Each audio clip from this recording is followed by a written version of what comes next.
Hey everyone, welcome back to my channel. कैसे हो दोस्तों? आशा करती हूँ आप लोग ठीक हो। मैं भी बहुत अच्छी हूँ। আচ্ছা বন্ধুরা, যারা শীতে আমার বাগানকে আলোকিত করে রেখেছিল, ফুলে ফুলে ভরিয়ে রেখেছিল, তাদের কি বলবো, শেষ পালা বিদায় জানাতে হবে। মানে গরম, এত বিভৎস গরম, তাতেও দেখুন আমি কত কষ্ট করে এইগুলোকে বাঁচিয়ে রেখেছি বন্ধু। ছাওয়াযুক্ত জায়গাতে রাখছি, আর অবশ্যই করে জলটা দিচ্ছি, বেশি বেশি করে জল দিচ্ছি সকাল সন্ধ্যা, ভালো করে স্নান করিয়ে দিচ্ছি। আপনারাও তাই করবেন যদি বেঁচে আছে আপনাদেরও। হ্যাঁ, এই গাছগুলো যদি এখনও আছে তো এরকমই টিপসগুলো ফলো করবেন আপনারা। মানে সময় সময় দুবার জল দেবেন আর স্নান করিয়ে দেবেন, এখন স্নান করিয়ে দেবেন গাছগুলোকে, ঠিক আছে? আর কলা চোখা ভেজা জলটা দেবেন, চেষ্টা করবেন বন্ধু যতদিন হয় বাঁচিয়ে রাখতে পারি আমরা, যত ফুল পেতে পারি আর কি।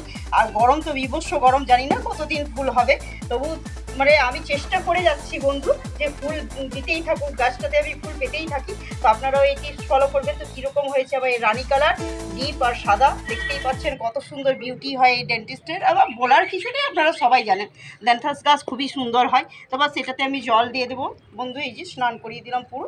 দেখুন এরকম টিপসগুলো ফলো করতে পারেন। তাহলে আজকের মতো আসি, টাটা, বাই বাই, থ্যাংক ইউ।